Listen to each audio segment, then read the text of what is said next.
Dun, dun, dun, dun. Yay! And we're here. Oh, we are here. We are here.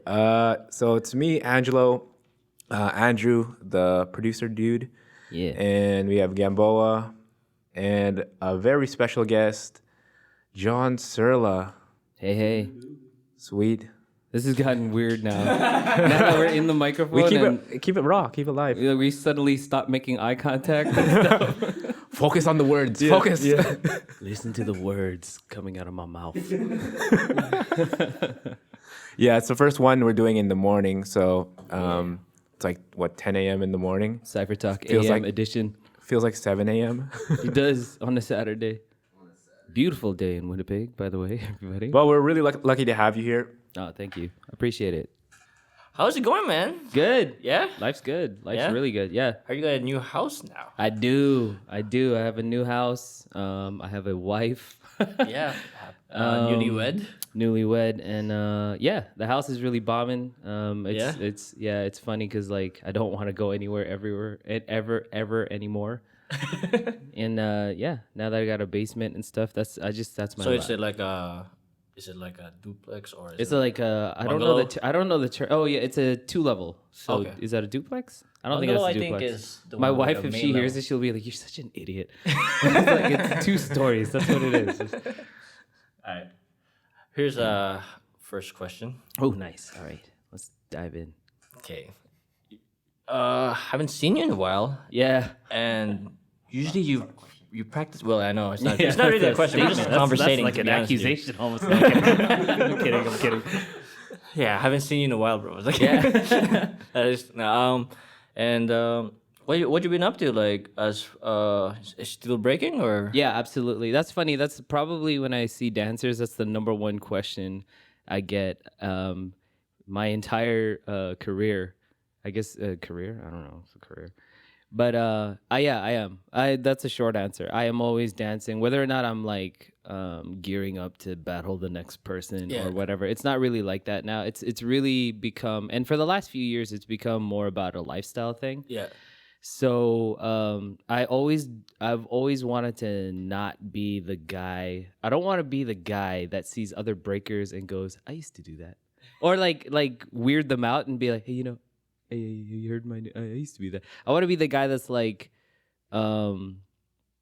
still able to, right? So it's like I don't, I'm not like competition level, but if somebody tried me, then it would be like, well, it's clear that I'm Yeah. like still practicing. So. But you still do. Do you still do the workshops at McDermott or? No. No. Oh, No. I wish. No, it's really, again, it's more of a private thing. I Yeah, guess the it's best like- way you could look at it is like, I don't know. I can't even, like, it's like the dude that's practicing martial arts like secretly in his, Yeah. like that. It's like a project now. Yeah, it's Yeah. it's again, it's more fun for me. It's become a lifestyle thing as and not to say that anybody that is competing, it's not part of your lifestyle, but it's less pressure for me. It's just more involved in. I still enjoy dance culture. I'm watching, reading constantly as if I were in the scene, but I'm just not in the scene. So that's like that. I guess that's the best way to say it. Because we were talking before the podcast, and you said you have a guy. You're teaching a random guy on Mondays now. Yeah. Every now and again, if I have the opportunity, I've done private lessons, right? And or lessons, right? Like if I get hired out or stuff like that, right? So that's something that I still do. But that's not my only form. Like again, like it's part of my, like I'm at an age right now where trying to be fit is like kind of a necessity at this age. So dance is not the main focus anymore, but it's certainly still part of it. Like again, I don't want to lose it. It's something that I enjoy, I love, I think about constantly still. So I don't want to be, again, like I don't want to be a guy that's like, oh yeah. Like I hate when you see dudes that like I don't want to say fell off, but guys that just stopped, right? And everybody stops for reasons, right? And that's fine. That's totally fine. But then when you really have a talk with them, there's always like they always come to the conclusion that like, oh shit, I never had to stop. You know what I mean? Yeah. I'm sorry if I don't know if I could swear, but like, yeah, that's fine. you know what I'm saying? Like, and then I was like, why did you stop? Oh, just I got busy. And then when they really talk it out, they're like, oh, I guess I wasn't that busy. Like, I think, I think dance evolve. Your involvement in dance evolves, right? So you're the hard battler, or you're the person. You could be a judge, you could be a thing, but you could still be involved. You know what I mean? Nobody calls out track 2. Yeah, you're not really. You know what I mean? He could still probably rock. You know what I mean? Just like Mr. Freeze, or even if we're talking like old school, like Sam. Sam's not gonna enter Boogaloo Sam. Yeah, Boogaloo Sam is not gonna enter a competition, but he's still clearly he dances, right? And that's what it is. It's funny when people think that it's like all or nothing. I'm like, dude, there's this really awesome gray area that you could just sit in. Like, there's I'm sorry, I'm going off here, but I've run into some of the old b-boys that Bob mentioned on the last podcast, like the classics. Yeah. The ones you're trying to get the names out, right? Yeah, I blanked out there, especially when I was trying to reference you about the Frost Flows workshop. I saw that. I was like, I know exactly. I knew it was something else to do with exactly what he's talking about. And just to go on that, the last time Frost was here, we were chilling before the jam. We were just chilling. Oh no, after, like, it was one of the days before the jam. And we were jokingly throwing top rock moves at each other. And then Frost stopped in the middle of it and was like, oh, you still dance? I'm like, I don't know where you thought I didn't dance, right? Yeah. So anyway, to go back what I was saying, though, those old guys that Bob was talking about, some of them are like, oh, I wish I stayed with it, right? Yeah. But I can't. I'm so old now. And I'm just like, yeah, but you could be a top rocker.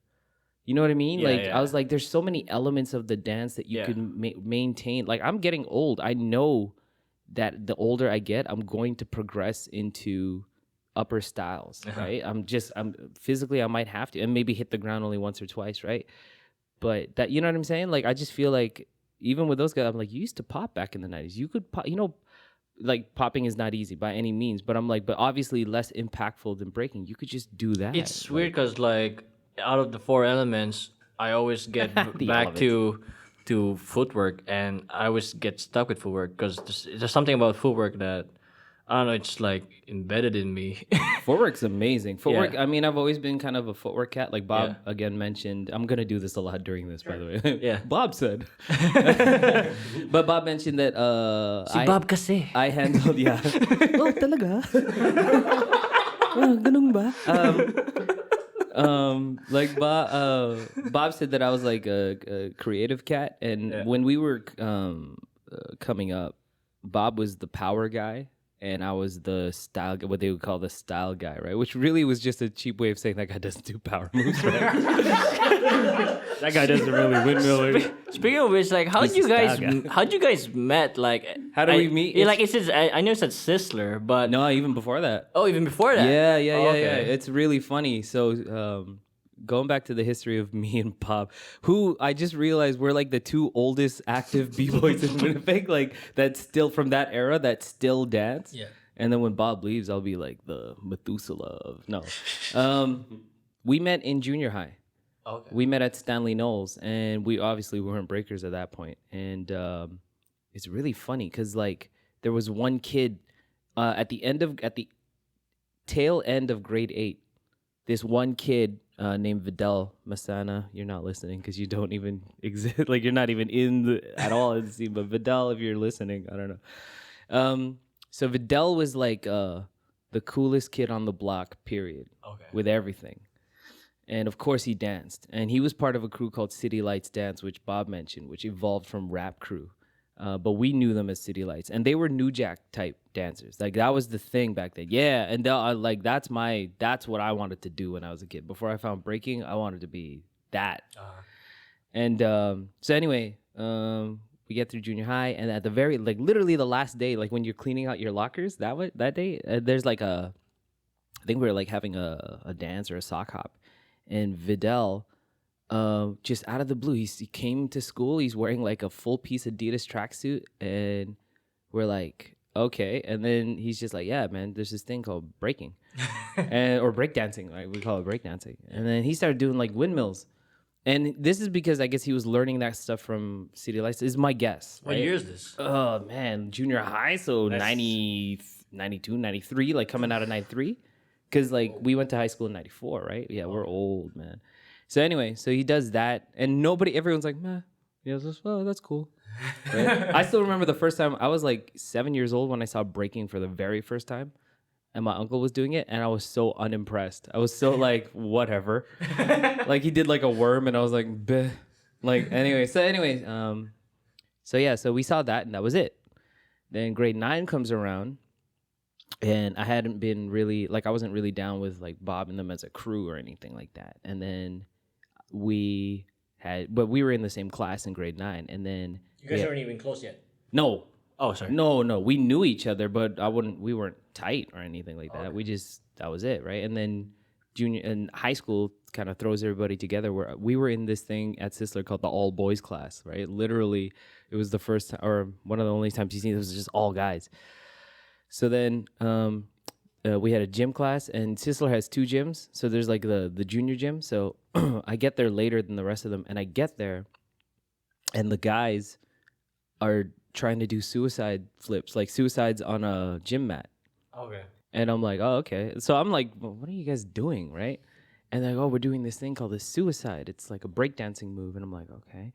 And the funny thing was that when I was a little kid, I used to do front flips on concrete, like, and land on my butt. Like, that was just like, it was not high, right? Okay. But I would just do them, land on my butt. So I'm like, is this what you guys are trying to do? And I just, without the mat, did a front flip and landed on my back. Yeah. Oh my God. I was like, oh, cool. And then that became like, you got to try this stuff. It's called breakdancing. And then that's how I got into it. And that's how long me and Bob have known each other.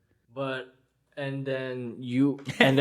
sorry, I always go away from the mic, and then from there on, I heard SB was also in the same school, right? Yeah, but that didn't happen until later. Okay. SB and Brian, they were going to a different high school. Okay. We were in the same junior high together, and they were French immersion. And I've known Brian longer than Bob. I've known Brian since grade 3. Wow. And he was a French immersion kid. So that's just how I knew. Just spoke French like that was just it. Just like that. That's how I knew him. I mean, he obviously spoke English to me, but like he just bonjour, Jonathan. So anyway, but then I knew Brian in grade 3, and then in junior high we knew Sunny Boy and Brian. They were in the French immersion at Stanley Knowles, and they were doing their thing. Like we were always cool with them, but like they did their own thing. And then they went to another school. I can't remember the school they went to, Churchill or something like that. Yeah. They went to school there for a few years, and then came in. And this is what Bob was saying when breaking died. Breaking was dead. And then they came to Sisler, and we were doing other styles of dance, but Bob and me were the last 2 that were still messing around with breaking because we just liked it. And it turned out Sonny and Brian still broke. We're like, oh, you guys still break? And then that's when we were practicing and stuff, and then that Mid-Canada battle happened. The Mid-Canada where what Bob would say was the 4th generation emerged, right? And we were like, yo, we got to enter that. Like, we got to go there and, like, destroy. Because we knew we were the only ones keeping it up, right? And then the number one focus was like, yo, man, if Flip Rock's there, we got to go for them. Because, like, Flip Rock So there were a lot of crews already when you guys thought that the breaking was not... No. We didn't know who was still around. Oh, so you just... But we thought we were being dicks about it, if you really think about it, because we were going to go attack people that hadn't been breaking forever. Yeah. We were going to try to dig up some old, like, not even beefs. The funny thing, too, is that Flip Rock, we didn't have a problem. Nobody had, like, problem with Flip Rock. Peace to Flip Rock, if you guys are listening. But they were just the top crew at the time before us. So we were like, we got to take them out. We got the new moves. Like, we were like, we got the new stuff. We got to do it. And, it didn't end up going that way. It wasn't a crew battle. They ended up doing these weird, like one-on-ones, like these kind of like setups. It was weird. No, it wasn't even brackets. It was like people were just randomly jumping in and doing their thing. It's like a cypher almost. In a way, and then the random judges, they were really random. They weren't breakers or anything. They were just random judges. Were just like, okay, we're gonna pick this guy, this guy, this guy, and this guy. So the finals ended up being me, Bob, Sunny Boy, and Brian didn't enter, I don't think. And another guy, Brad Diona. He entered. And then it was a round table, everybody go at each other. And they gave out 2 first place and 2 second place. I don't know why. So Sunny and I nailed the 2 first place. And Bob and Brad got the 2 second place, and he's got that video. Bob's the video master, by the way. If you guys, he's the archive. Also, he has this footage. He's got all the footage. He has to dig it up, but it like when he moves, if he doesn't leave that stuff here, there's a whole wealth of videos that Bob has that are incredible in terms of our history, and that battle is one of them, and it's hilarious because everyone's doing everything. Like everyone's popping, like mid popping, and then windmilling for no reason, and like it's because nobody knew, right? Yeah. And it's funny because I think this is true, that there's somebody in the crowd watching that night, watching his cousin go in, and it was a little guy named Mark. It's like Dark was in there apparently, and he saw the whole thing, and like, yeah. Where was this exactly? Casa Bueno, I want to say. Okay. The old Casa Bueno, like, so, because, yeah, I think that's where it happened. Again, Bob would know better, but yeah. It's funny because Bob has all the archives, but we know you as like the Wikipedia or encyclopedia of Canadian breaking or Winnipeg scene as far. Well, it's funny, not so much Winnipeg. Like, I only know as far as I know, but Bob knows more. It's like he's gotten to meet more people, and his memory's better. Okay. I was very just like in it. I didn't start archiving information until the Goodfoot era, and then it became very important to me. Like I was the one when we watch dance videos. I was the one that loved watching the interviews. Everybody hated that. They wanted to fast forward. Yeah. I'm like, no, they're saying something in there. Like that. So a lot of the stuff that I know, that I would listen to these interviews, and there's key words that these dancers would say, and those things would lead me to reading like graffiti or rap magazines, and I'm like, hey, wait, this is what they were talking about, and okay, and then I would go off and learn that kind of stuff. So is that where you started collecting? Yeah, mentally, yeah. And I tried to save some magazine clippings, but I don't have a lot. Not the amount that I actually have versus what I've seen and was stupid enough not to take is ridiculous. Like there's so many little stories that I know from reading this one tiny magazine article, you know what I mean? Or combing through an hour-long interview and finding this one little tidbit. It's stupid. Like in terms of dance history internationally, right? Yeah. Like stories of the original b-boys like Track 2 and JoJo, and when they first met Spy, like stuff like that, where I'm like, God, why don't I have a copy of that? And I try to Google it and I can't find it, and it makes me angry because my mind's gonna go one day, and hopefully not anytime soon. Well, this is why I love this, right? I'm like, oh, let's get this out, man. Let's get this. You get to listen to this when you're really old. Yeah, exactly. Yeah, exactly. But, I want to know what your involvement was in. Sounds like an interrogation. But your involvement in in the funkstyles, like way back when. When did you first like kind of see it, and when did you start like dancing in those styles? Right from the very beginning. I didn't see the what we now know as funk styles. I didn't see that until I began breaking, and it was just part of it. Like like Bob said before, every breakdance crew had a popper in it, and our movies at the time were B Street and Breakin' 1 and 2, right? So our idea of popping is just what came out of those, right? And of course, breaking is more original. You're seeing the more original style because you're actually watching poppers, whereas in Beat Street, you're watching Electric Boogie Cats, right? Oh, yeah. And so, like Mr. Wave and just like short glimpses of, yeah, and like, you know what I mean? So, you know, Kippy D and like stuff like that from Rocksteady Crew. So that's our idea of it. And Bob was talking about how like back in the day, people only did the wave and like meltdowns, right? And heartbeats, those like 3 moves. Other people were doing, it's funny because nobody really popped. They called it popping, but nobody had the actual technical pop. So the first time I saw that was with breakdancing, and then the Wiggles video came out, Mr. Wiggles Volume 1, and that kind of like was like, oh, like, whoa, like that was crazy. Like Wiggles was probably one of the only people keeping that we knew of that was in the public eye, keeping popping alive, right? And he had a lot of interviews in that stuff. So then I was learning terminology from that video. And then what's the other? I was just thinking of it right now. The popping. I don't know. Anyway, so like Wiggles. Oh yeah, sorry. And then Soul Train had a like a 25th or like an anniversary. Okay. Not 25th, but they did a thing where they were showing clips from back in the day, and then that's the first time we saw Electric Boogaloos and the Lockers. Right? They put those clips like back to back. Right.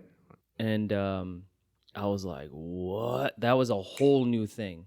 Because Electric Boogie was all about just doing the moves, cool. So like people were just doing stuff like that. And again, like nobody really popped, right? People did jerking, like they would just be like, bah, like that kind of stuff. But it was like very B-boy. Like it was very just like, like that, right? Like nobody, I wish you could see what's gonna, nobody really popped, continuous popping. And then you see the Electric Boogaloos. And it's like they're doing that song, that Prince song, that I want your body, right? And then you could just see them. They're going like, they're hitting every beat like boom, ka, boom, ka, boom, ka.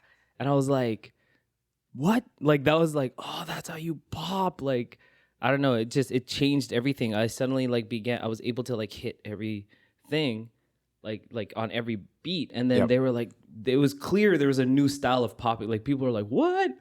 So then that's how I started to look into those styles. And again, every Wiggles video, Volume 1, Volume 2, Volume 3, he would like drop these bombs. Like these guys are the Electric Boogaloos. Like nobody even knew who that was, right?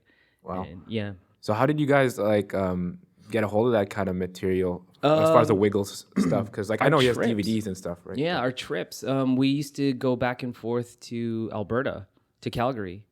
Not a lot, not back and forth. Not all of us too. Like the group that we hung around with, like the Mischief crew, which was a crew of friends. It was a breaking crew and a crew of friends. And then Bob and I were like the last two remaining people in the group of friends that still danced. And the main guys that were in the original, the ones that Bob named, like Neil and Mark was one of them. They moved out to Calgary, and Calgary was developing its own scene. And the funny thing about Calgary was that one of the guys in their scene like owned a store, and he had grown up with Mr. Wiggles, so they were pulling Wiggles to Calgary, and with that came, I don't know directly that but the videos came out, and so these guys would come back with videos. I don't remember where the Wiggles video came from exactly, though, to be honest. I probably got it off of Bob, right? But once we knew about Wiggles 1, and we were just watching this tape over and over again, like, and then we went to Calgary for Hard Lino, which was like a battle that they threw, and people were selling merch, and then Wiggles 2. Ken Swift's The Epitome. Like we were finding these videos, just like what, like the VHS era, and coming back and just passing those around. So, yeah. But here's where it comes to styles. Yeah. How is it like in breaking? How everything's so thorough as far as names and history and right. And what's the actual name of this move? Yeah. And now you see like popping now having also actual terms now. Right. The new dance, as far as that, I don't know when that started, but they called it hip hop. Yeah. Why are the terms there so loose that it's not actual definite? Like who started? I think it is. It depends on who you talk to, right? So and it depends on what you're defining as hip hop. Because there's what they're calling new style, which is what Les Twins are doing and stuff like that. And then you have Elite Force, who are like so important to what happened with the cross between breaking moves into what is now known as hip hop, right? Then if you're talking choreo, what Wiggles calls street jazz, or what some people just call studio style hip hop. I don't know. Their terminology could be different too, because what that style is doing is taking actual moves from other dances and putting it together in a piece, right? Yeah. It's like a collage. But if you're talking about the foundational hip hop, what we call hip hop, or what some people call new jack or hip hop, that's the reason why it's loose, as you say, is because that is completely street born. Like that is communal. So one group of movements is from Atlanta, and another is from New York, and another is from Chicago. You know what I'm saying? And this is literally between groups of communities that are developing these movements, right? So one set of movements that, like, the ATL stomp is a hip hop move now collectively, but clearly it came from ATL, right? Bankhead bounce, right? That kind of stuff. Harlem shake, right? Yeah. So it's like, if you're not coming from these areas, or you don't have a cousin that's coming and visiting you, you're not going to know the terminology until it hits big, until somebody makes a song about it. Yeah. And by then, it'll have mutated that the names you know what I mean? Like, Yeah. I still look at the new dances that are coming out now. I love them all. They're hilarious to me, like the dab and hit them folk and stuff. And when you're trying to watch people do that, the dab, but you know what I'm saying? Like this is the dab, right? Yeah. But then the originators of the dab might be like, oh, that's not the dab. That's part of a thing we call the Or dab. the Running Man now. Yeah. The Running Man, now people are doing the Melbourne Shuffle, which is which was the Running Man. Or people are doing the reject from jerking. Yeah. But that's the Roger Rabbit. Or it depends on how you break it down. One little thing can change a movement and change the name. Like, oh, that's not the reject. That's the. And like, you know what I mean? That's the Roger Rabbit. And like, so it depends, right? And different people are taking moves and doing them to different music and then creating styles out of that, right? Like house dance has done that. Locking has done that. Locking's entire birth is a mistake, right? So it's like, that to me is hilarious. I love when that happens. Yeah. Somebody's trying to do something else and they create a whole new dance style because they were doing the thing wrong. Like, Okay. Yeah. So with like locking, well, actually, when you had that workshop, you and Bob had that workshop in 2008. We gotta talk about that because that was sorry about that. no. I'm sorry to anybody that studies this dance style and was at that, and I just want you to know I was doing what I could. That was like the best thing that could happen at that time as far as my crew goes. Yeah. So I really want to talk about that because it was really even though the information in it wasn't like as accurate as you wanted it to be. Yeah. Like anybody who's interested in those styles would be like, oh yeah, I want to learn some of that stuff, right? Right. So at that time, where were you in your my funk career? Yeah, like how were you practicing for a long time before that, or let me tell you, or your sources from I just as a disclaimer, anything I ever say about anything is always ever changing and evolving, right? Like I always say one thing and then I learn because I'm constantly learning, trying to learn more. So whatever I present is always at my knowledge at that time, right? So to answer your question, why that happened or how that happened, I had actually tried to put down the funk styles for a bit and focus on breaking. I had gotten like burned by one of the GI poppers, Crazy Bones from Taiwan now. Oh, wow. So Crazy Bones got me, and Neo from Electric Boogaloo family, right? Oh, from Toronto? Yeah, from GI, all these guys. We were in a battle, it was MEC versus GI, and they had their poppers, and I was MEC's popper at this point. And they got me good. They like double teamed on me and just got me. And they're poppers, right? And I'm a guy that likes to pop. So, and then at some point I put it down. I was like, man, I was being really ignorant. I was like, man, popping don't have no power moves. Like, I was like, so I was trying to leave it alone, but I still liked it, right? And then I caught somebody I knew had a Groovaloos video. And I don't know if you guys know about the Groovaloos, like Bradley Rapier and stuff, who's also Canadian, by the way. Like, so Bradley Rapier, with the guy with the fro shoes. Actually, I did. Alberta, right? Yeah, it's from Alberta. Amazing dancer. I did an interview, just to sidetrack a little bit. I did a bit of an interview. He comes here often for Triple Threat, the dance convention. Right. Yeah. And I was like, oh damn! Like I actually got to meet him, take his class, and then he's incredible. During a break, I got to like ask him a bunch of questions, and it was pretty hype. So hopefully we get him on the podcast. But yeah, continue on. That would be great. The thing I love about him is that he's exactly the kind of dancer I want to be. Like somebody that's just well versed in everything. Not maybe the most. What he makes it work, right? And so he put out the Groovaloos video, a bunch of them actually, and that's where I learned more terminology. And the thing about him is he likes to grab a bunch of dancers and put them together in a crew. So in this particular video, he had Po One, Stilo, a Wicket. Maybe, but this is like each volume change, right? But within it, he has a guy in the Groovaloos called Boogeyman, right? Boogeyman, who blessings to Boogeyman because I think he's coming back from an injury and stuff. Anyway, so there's this section he would break down these sections, and b-boying, locking was one of them. And so I'm watching this thing, and locking to me was always like I couldn't open that style up. Like I didn't get it. I saw it, I loved it, I just didn't get it. And so each section opens up with somebody doing an example of it, right? Just like just out of the blue, just doing it. And Boogeyman is sitting there, and he's like leaning against the wall, and he's snapping his fingers. And then all of a sudden, he just starts to like lock, right? And it's super easy. And I'm like, because to me, locking was very like you had to look like this, and you had to wear an Applejack hat, and you had to like, right? You had to just do all this stuff. But he was just like dressed like a normal guy and locking, and it was very like just looking around and taking his time. He was pacing a lot. I was like, whoa, I want to lock like that. And then the tutorial section came up. And so Bradley takes over for that, and he starts breaking down the movements. And I'm like, oh, that's pacing, and that's this, and that's, you know what I mean? And then that, along with the fact that the internet was coming along now, like YouTube was coming along and stuff, I started to get interested again. I started to go back, and through that started to learn terminology, movement,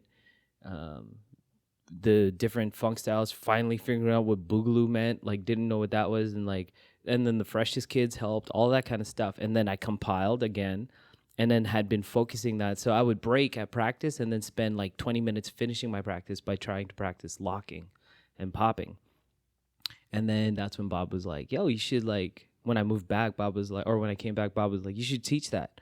Teach what you know. And then that's how that happened. So when we did that workshop, I came out and was just like, okay, guys, nobody knows this yet. Like, nobody in Winnipeg has ever known this. So here's the deal. Like, this is called pacing and then, like, whatever. No, that was a super good workshop because, like, you explained everything really well. And a lot of people, well, I guess a lot of people don't know that Good Funk, my crew, we kind of was birthed by that thing. Well, because Mark San Juan was locking. I think he was trying to do locking before that. Yeah, I didn't know that. Yeah. And then he came into the class. I think it was like an 8-week type period of time that you had the workshops. Yeah. And then I was there for pretty much most of it. And then Mark came in like the halfway point. Yeah. And then we did like the little cipher at the end. Yeah. He started like doing the Leo walk and started locking. I'm like, what is this guy doing? We already covered that. We covered that in the first half of the workshops. Right. So I'm like, okay. And then like that's how we we kind of met there, and then we tried to do like a whole crew type thing, right? Because America's Best Dance Crew was coming out, right? Well, it was big. It was like the end of 2008, so Jabberwockies were like huge, and then those guys started touring or whatever. And then I think MJ was at NAFRO a lot, where you had the workshops, and then she was kind of there, and then Allison came afterwards. But that was kind of that thing. And then there was people who came into that class, but they never really kept on learning it. And then I think I remember a few people. I won't name anybody, but me and Mark kept doing it, and then it's like, oh, bam! Before you know, it's like, oh, we have this crew, and then we were going to. I think the following year, 2009, we went to Vegas for Elite Locking Camp. Nice. And Greg Campbell Jr. So that one, I just want to talk about that because that was a big, I guess, event in the funk styles being here in Winnipeg. So what year? How long were you in Toronto for? I was in Toronto for about 5 or 6 years. I moved there like in 2000 to go to school, and then try my hand at getting a job from what I went to school for. And then I didn't. Toronto was just kind of one of those things that I was like I was there, but I never felt like a Torontonian. Mm-hmm. And you know what I mean? And then I always I love home. So I came home a lot, and then I always, chill with Bob and those guys. And then, eventually I was like, I need to move back here. Like, I need to live back here. And then at that point I had amassed, like it's a lot. It's not a lot. I had gotten enough of my own knowledge from Toronto that, that's where everything was happening, cross training and Bob going out there and people coming over here and like all that stuff. So it's funny, like when people say, "Oh, I hate Winnipeg," and it's weird. It's but yet when you go somewhere like Vancouver or Montreal or whatever, and then you're like, "Man, I want to go back home." Yeah, it depends. I think people's like I know expatriates from Winnipeg who don't like Winnipeg. and they moved and they're happy. And it just depends. I think your outlook on the city depends on if you're able to find things to do and meet cool people or whatever. And if not, then like I noticed that the people who don't like it here and live out elsewhere, and when you really look into their life here, you could see like, oh, okay, yeah, you kind of were either you just weren't feeling it. It wasn't for you. Or some people think they're bigger than this city. Yeah. Right. Or some people, yeah. You know, and which is fair. I mean, they could do that too. I love this city, but I also totally understand when people think this is a shitty city. I totally am like, okay, I get why. Or they'll be like going to like Montreal or Vancouver, and then they'll live there. Yeah. But they'll always rep the peg. It depends. Yeah, my whole thing was trying to rep Winnipeg when I was out there. You know what I mean? Even when I was a member of MEC and stuff, or like. How did that come about when you? That's hilarious. So I went to I went to a theater school in Toronto, and so from like 9 to 3, we'd be training, and this was downtown Toronto. And at night, it turned into a dance studio, which taught different styles. One of the classes happened to be a breaking class, and it was taught by Benzo from Bag of Tricks. Yeah. So I was in school, and I was like, this guy that I knew was like, hey, are you a breaker? Like, I made it very clear that that's the thing that I do, right? And he's like, hey, you should come after school. There's this guy that teaches classes. And I'm like, oh, okay, well, who is it? And he was, I don't know. Like, the guy didn't know anything, so he was just like, some tall black guy. I go, okay, cool. So I wanted to go to check it out, right? And so I get there before the teacher, and I'm warming up, doing my thing. And at this point, Goodfoot was like, I was confident with Goodfoot style that we're dope, right? So I felt like our style was like unheard of or whatever. And so I'm doing what I'm doing.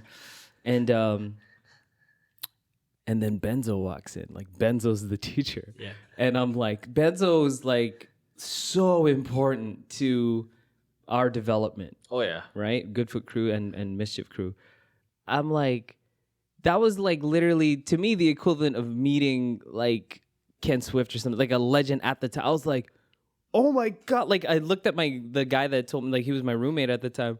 I'm like, Benzo's the tall black guy you're talking about? And he's just like, yeah, you know him? I'm like, oh, you know what I mean? I know him? Like, I was like losing my mind, right? I couldn't believe it. And, you know, we didn't have iPhones and shit like that. So I'm not like, I couldn't text Bob or something, right? Yeah. But I'm standing in a class with Benzo, right? Like, oh my God, right? So suddenly the warm-up changed completely. Like, I'm like, I've got to now do the best shit that I have to catch his attention. Is that your first encounter of like a b-boy that you look up to, or? No, actually, our first was when we met Mr. Wiggles in Alberta for this one trip. But again, that was like brief. That was like, we were so stupid then too. Like, no man, I know you. Like, it's so funny. To this day, Bob, we laugh about it because we were in line to go meet him, and I had a shoe that I wanted him to sign, and Bob was in front of me, and they did the dab, and then Bob like turned into a puddle, like he was like,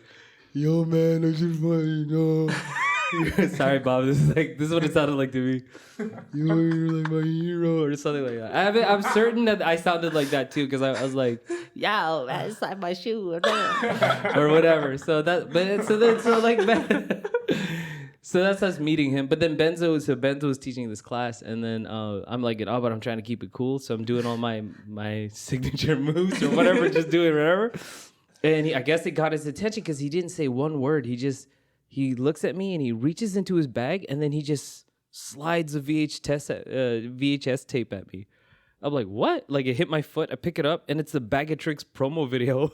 And I'm like, what? What the hell? And he just nods his head. And I'm like, yeah. And then I went up, I'm like, hey, yeah, you take that. Go ahead, man. And yeah, and then I watched it, freaked out, called Bob. You won't believe what happened. I got this thing. Bob has that tape now. He just threw it through. He just gave me a tape. I had made it. Like, I had proven myself. Like, he gave me a tape, and it was trippy. Sorry, I'm going off track because it was about how we met NBC. Yeah. Sorry, I'll do that a lot. But so within that class, there was a guy named Floor Play, Mark, who was coming back and forth from where he lived outside of Toronto and coming in, and he was a member of MEC. So he was, I'm sure Dave will say otherwise, but I'm certain he was the first one that saw me. And he and I got along because it was very clear it was B-boys and then people taking a breakdancing class, right? So it was like Mark and me were like clearly B-boys. And for his own education, he was there to take it. For me, it was just a way to keep training, and Benzo would let me go for free. And then eventually I was helping him like teach stuff, right? Which was hilarious, right? And then so it was me and floor play, and there was a little kid there too that was really good, but he was not a B-boy. He was just really good. Is he very well known now? Yes. so we got along, us three, and Benzo would focus on this one little kid named Mikey, right? AKA Pieces. Oh. So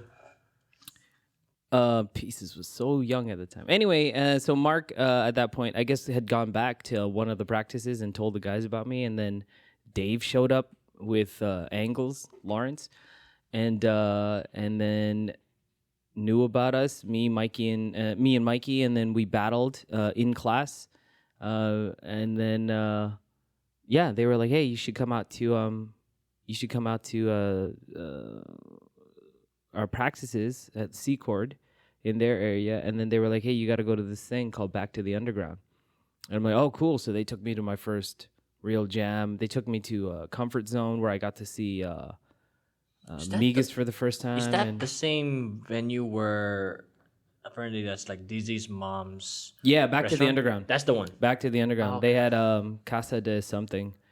And Dizzy was throwing Back to the Underground. That's where I met Ground Illusions, encountered Supernats for the first time, encountered DDT, like just just meeting the scene, right? And the other members of Bag of Tricks. So I was freaking out again. Oh my God, it's Flex. Oh my God, it's Glizzo. Oh, it's Gizmo. Like I was just like losing myself, right? And then eventually, just by hanging with those guys all the time, seeing them in the classes, and then going to their practices, Dave and them were like, we want you and Mikey to be part of MEC. So me and Mikey got brought in at the same time. It was a 2-for-1 deal. That's how was the atmosphere as and Back to the Underground? Like, it was Migas crazy. And Gizmo? Are you kidding me? Like, it was insane. It was just insane because Winnipeg didn't have anything like that, right? So to be in a place, in a room, the size of like a little ballroom, with little pockets of breakers everywhere, and then main events in the middle. And it looked like Roast the Most, but dirtier and stickier, and just because Roast the Most was like at these big skate rinks or whatever, and this was like in this little hall, right? And then getting to know the scene and getting to see these other breakers do their thing, and that's Frost. And the first time I ever saw Frost, he's like sitting in a corner meditating. That's what Frost does. Ground Illusions likes to meditate together, and MEC's over here, and don't get near Supernats, and like it was very like. And again, this was during the when the crews were not getting along at all, right? So there was very tense. It was a very tense atmosphere. That's why. If you can, like, before we used to be like, if you can make it in Toronto battling, you can make it anywhere, because they shit on everything back then. Just one move, biter. Like, it was like, whatever you did, bite, they just call you out. Yeah. It was so, which is why I think they're so original. There was so much a concern for biting that people were doing anything to be different, right? Yeah. And how were just your crew or the MEC crew play? Were they in the background when DDT and Supernats were going? Because they had a huge beef. Yeah, they had a huge beef. Yeah, we were there. I mean, the main crews that were at the forefront when I was there was Supernats, Boogie Brats, and Bag of Tricks. It was just kind of like those were the big three. Everyone else was like a little brother crew under that, right? And like Supernats had their younger crew. MEC was its own thing, but just beneath the surface. And then MEC, Ground Illusions, and a bunch of other crews were part of a thing called the One Unit family, which was kind of like Native Tongues or something like that. Like it was like MEC, Soul Step, Sort of like a Conscious Souls, is it? It's kind of like Conscious Souls. Conscious Souls is another thing altogether, but it's a collection, right? But it was a collection of crews. Conscious Souls is a collection of individuals from different crews that came together under one thing, right? But like one unit family was like we were backing each other, and we were just kind of like, because there was us and then there was the big dudes, right? So it was kind of like, I don't know how it came about. They just told me about it. They're like, hey, we're part of this thing called One Unit Family. So it's really funny because each crew had a handshake, but one unit had a handshake that like, I can't even remember it now, but like it melded all the different handshakes, like it was like this. It was like a secret, not a secret society, but I guess like it was kind of like that. Like it was just kind of like understood that if I'm part of MEC, then I'm cool with GI. Oh, you know what I mean? And it's cool to so practice. everybody had their own yeah. sides. Yeah, I don't know if Drunken Monks was part of that, but definitely members of Drunken Monks was part of that. Like that's how Andel got into the fold with MEC, because we were always just cool with Andel and stuff like that. So I saw footage. I think it was in a basketball gym where DDT and Supernats were going at it, and it got really wild. Yeah, and it always did. Like whenever and I came in again. They were beefing at that time, everybody. But I came in before an era that Moriano told me about. People used to kick each other in the middle of their sets. Like it got heated. People had no problem fighting. Is that started with why did such animosity come? No one knows. I don't know. No. Yeah, that's the mystery. That's like Capulet Montague type stuff. Like that's like nobody even knows what happened. I'm sure they know, maybe, you know what I mean? Like, but the beef between DDT and Supernats at that time period, I don't know. It was deep animosity though, and everybody, not everybody chose sides, but there were clear lines drawn. People were like not supporting one thing, but it's weird though. Like when it comes to those type of beefs, you create something even better afterwards. Yeah, I mean, I'm glad where it's at right now. Yeah, you know what I mean. I'm glad to hear history. what's happening there right now. Yeah, and it's a history. It's an era. It's an ugly era. Yeah, but it's an era nonetheless. Yeah. And it's again, it's one of those things. It's like you lived in like barbaric times. Like you seriously, you would go. I would go to these things, and I'm like, I wonder if anything's gonna pop off. Like you have no idea when it would get so heated. But the second you saw those two crews come in, you're just like, yo, watch for it, man. Let's see what happens. And like. And it almost certainly would. So yeah, it was crazy. Speaking of the tapes that you had of Mr. Wiggles, yes. Where did as far as concerned, he's a popper. Where does the origins of threading came from? Because of did that come with Did that come with a video of his too, or not necessarily? Wiggles has put out now stuff early on that showed what he calls the first thread, and again. Wiggles didn't call it threads back then. Wiggles, that footwork style was known as Spider-Man style. Okay. So it's hard to say. Like I know the first place I ever saw threads. Like that's the best that I can do. The first time I saw threads obviously was through New Jack Swing. Like there's thread the needle, right? Like where you grab your foot and you jump your foot through. That's threading to me. Then in popping, we noticed that a lot of the poppers in the Battle of the Year, and they were doing arm threads. So to me, I'm like, oh, that's threads. And Wiggles did a lot of that, like a lot. And Wiggles had that really famous one where he goes here and he goes up like this, and then he kicks his leg through and he does that. So that's threading. The first time I saw footwork b-boy threads was Bagatrick's first performance on Much Music. Okay. And it was Queso, Benzo's older brother, that was doing like stuff on the floor. But it was a simple pull through. He would pull through. And then there were doubles routines with Buddhist Monk and Glizzy, and they're doing stuff like that. And then somebody would go like their partner would like go through. So I'm like, that's threading. That's threads. And that was it. And again, so that was the limit of threading that I understood it. And then Migas and those guys were doing, and Dizzy, to be honest. And Gizmo, oh my God, and Gizmo. And Benzo, now that I think about it, we're doing more elaborate threads when I got there. When I got there, Migas was doing more of the Spider-Man footwork style. So it was a lot of wraparounds, like wrapping your leg around your arm. But he would flow out and then undo with like a thread, right? Benzo incorporated a lot of arm thread breakdowns. Like he would do like an arm thread and go into a drop or something. Excuse me, I'm burping. a lot. And then Gizmo was doing the foot stuff, like, behind the back. And then Dizzy was doing his very complicated, like very whippy style type stuff. But that's it. The whole argument or origin didn't come out later. What I do know is that at a jam that Wiggles came to host in Toronto at Comfort Zone, they were going off in the cypher, and this is on YouTube, and Migas was doing footwork moves, and Wiggles was calling out some of the moves, like, check out the CC style, look at that. And then Migas was doing what he does, and he goes, we call that Spider-Man style, that's known as Spider-Man. And then that was the first inkling that Wiggles knew something first. Like that, like, wow, he had a name for that. So and then it wasn't until later interviews and stuff that Wiggles was like, yo, me and Powerful Pexter came up with this threading style of footwork. Pexter. It was him and Pexter, because him and Pexter were part of a crew called Magnificent Force. Oh, okay. Mag Force was like a collection of poppers and breakers that included Fable, Wiggles, Fast Break, Powerful Pexter. Like they was like the super crew in a way. I remember seeing him live, man. That guy's nuts. Yeah, right. So, and he said that while they were practicing, they were trying to combine electric boogie, so popping, with breaking, and came up with Spider-Man style and threading.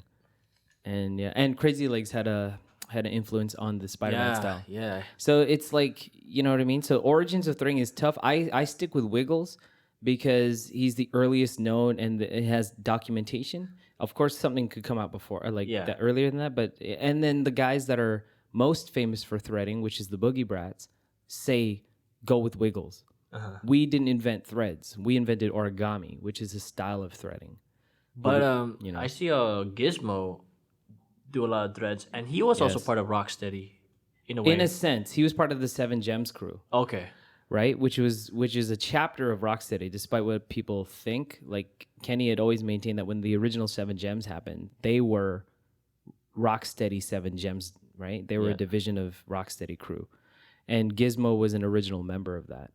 So and he was doing some crazy threads. Like I even would see videos of sometimes members from Heavy Coro or like Zeshan will do something similar to like what Gizmo used to do. Yes. And I'm like, and then, or even Yanda Shrimp's famous knee thread. Yes, that's incredible. And then I was like, oh, that's Gizmo's continuous. Yeah. thing.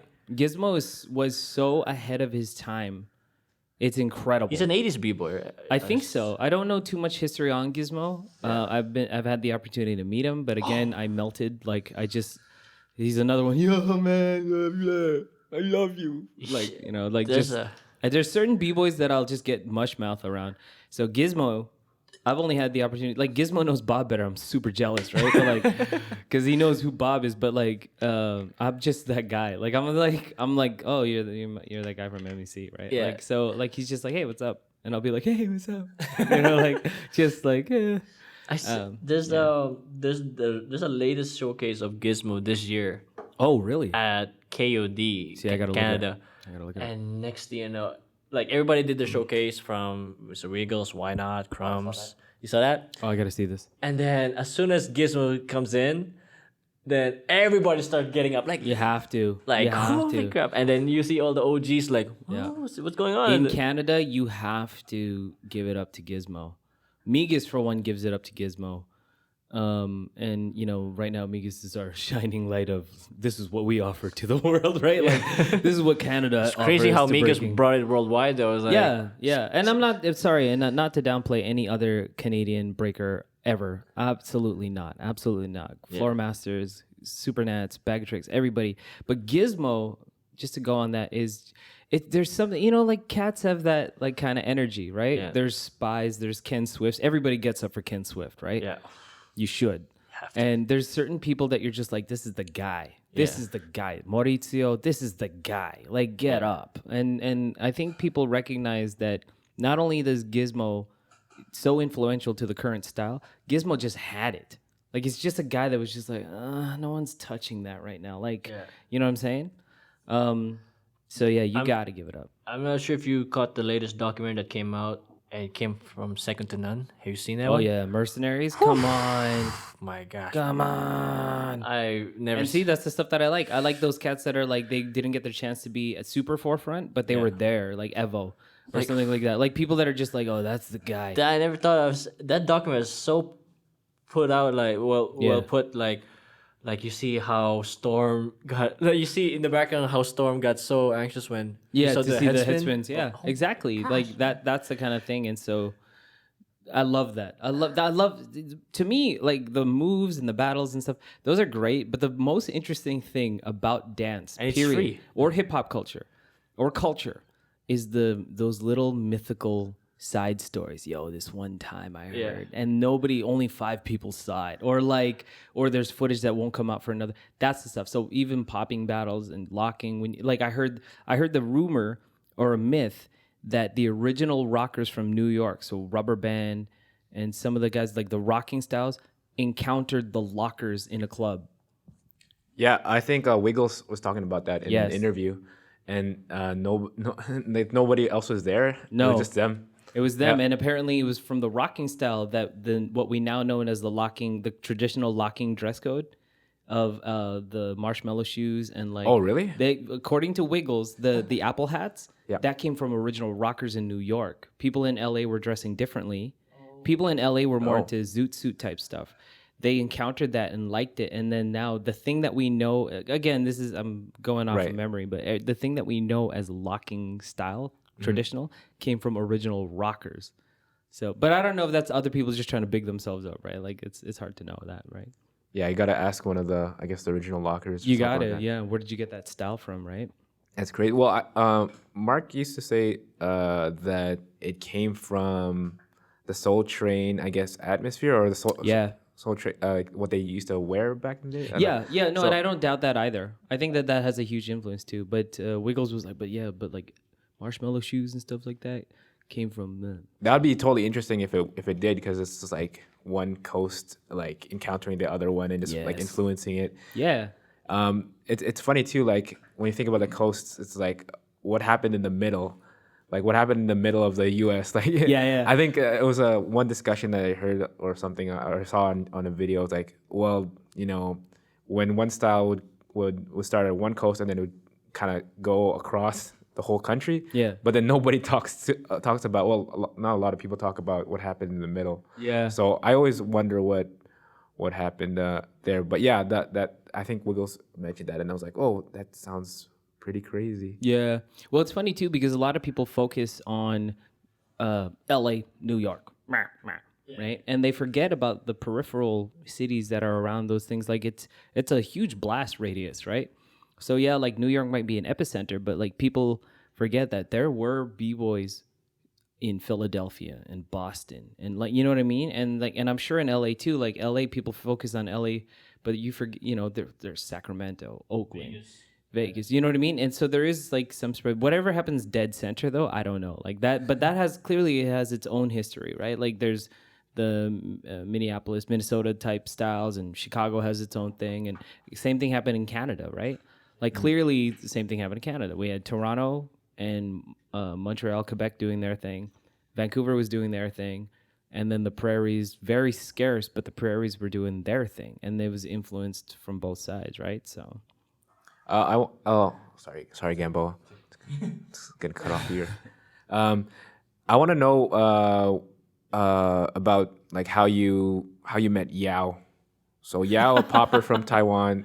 Peace to Yao. Because he's got me. People don't mention him a lot. They don't. And they should, because he started kind of like a scene in the U of M. So I don't know a lot about him, to be honest, beyond the battle, the battle that we had. All I know is that he showed up and Bob and them were like, "Yo, you got to battle this guy." And Bob and them did that to me all the time, constantly. If there was a thing that I did, and then somebody else did it, I had to go handle that. So if somebody else raps or freestyles, they're like, "Yo, John, you got to battle this guy. Like, you got to meet this guy." That's how I met Nario, like stuff like that. And then, so because again, I'm the only one messing with funk styles that we know of, right? Yao, I don't know what happened. Like, again, I was like, when this stuff was happening too, I had just moved back, right? So it's like, I don't know anyone. Like, I'm just hearing about crews and names and stuff like that. And so they're like, yo, there's this guy named Yao, you got to battle him. And I'm like, and I thought I was like, yeah, okay. Like, I was like, oh, I've been practicing. I know what I'm doing. And then, so they set it up for whatever jam that was. I can't even remember. Was that Ricky's jam? I don't even know. I wasn't there. Was that Triple Threat or one of those things? U of M. It was at Yeah. U of M for sure. I think it was Ricky's jam. Mark was there doing a locking showcase, I think. Yeah. Yeah, and then the music went out. Yeah. So yeah, and everybody clapping. Yeah. But I think, I think there is footage of that. No, that's you versus- out there, and it's versus embarrassing Yao. for me. It's totally embarrassing for me. I'm like so, again, I'm so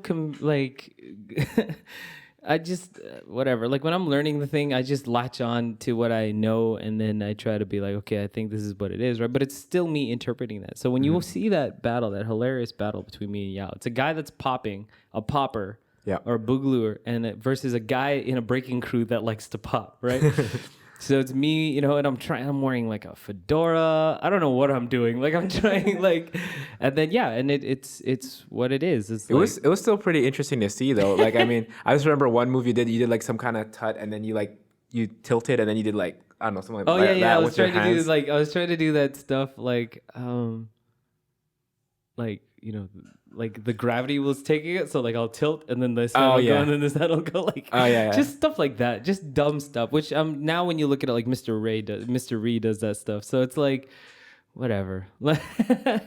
Yeah, there's I can't watch that battle. Well, when was that? Like I can't watch that. I can watch like 10 seconds of. I can watch Yao. I'll watch Yao all day. Yao did that towel thing and whatever. Oh yeah, I'll watch that. But then it gets to me and I'm like, I'm wearing like a 555 Soul shirt. Like I don't know what I'm doing with my life at that point. Oh, like what is happening here? That's like what was that 2009 or something? I think that was the same year that the footwork battle happened. Yeah. Okay. I'm proud of that. I'll watch that. I'll watch that over and over again. I think I remember even Bob was. I did okay there. I remember Bob telling me because they were judging, right? Yeah. And I think they had like, I know this is kind of disclaimer. They had like alcohol behind them. Oh, I think they may have. I think every judge should have They're that. like, let's decide this guy. Yeah. Maybe. I don't know.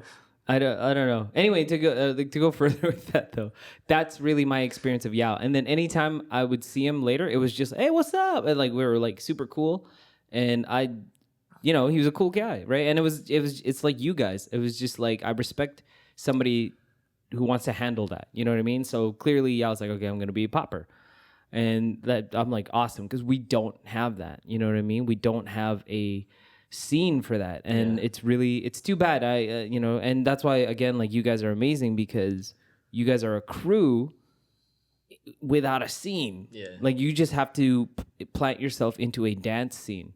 And just be like, well, we handle the funk element. I mean, then there's dancers club at that point and stuff, but not a scene. Oh yeah, Dancers Club was coming about, and it was like, I think Dancers Club was before even Yao got there or something. Yeah, because I think what's his name?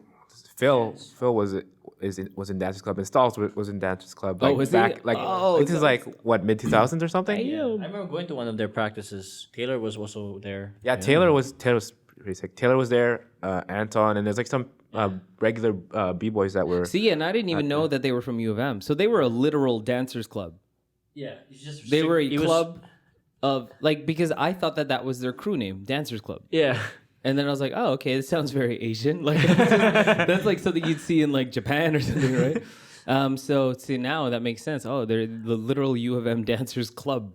Do you wish that not wish but just hope that our scene in terms of entering one-on-ones not having to do with breaking or locking or popping, but in hip hop one-on-ones. Do you wish that our scene could get hungrier in that way? Like as far as other provinces, they're so active in that. I don't know. I mean, like you, I wish a lot of things, right? Yeah. It fits what we are. in a way that, because the size of the city, like it's one of those things, like, yeah, like, you know, you want to talk about hunger from other cities, but their scenes are huge, right? And there's people, their cities are so huge, they have areas of cities, right? Like, you know what I mean? That's true. You know, so you're talking about boroughs almost in a way, right? And it's like, so yeah, you can have this healthy conflict because it's like, yo, you're from like North York or whatever, right? And then here, it's like you literally practice with the people you battle with. Like, you know what I mean? Like, we know each other. Yeah. And so I don't know if it can extend beyond that. Hunger, yeah. I mean, we'd have to be more secretive. Yeah. The years that Bob was talking about when we were battling the different high schools, that was a hungrier time. There was no one-on-ones and there was no competition, but it was a hungrier time because it was high school, and high school was very segregated. Yeah. I actually wanted to throw a battle called Rival Schools, where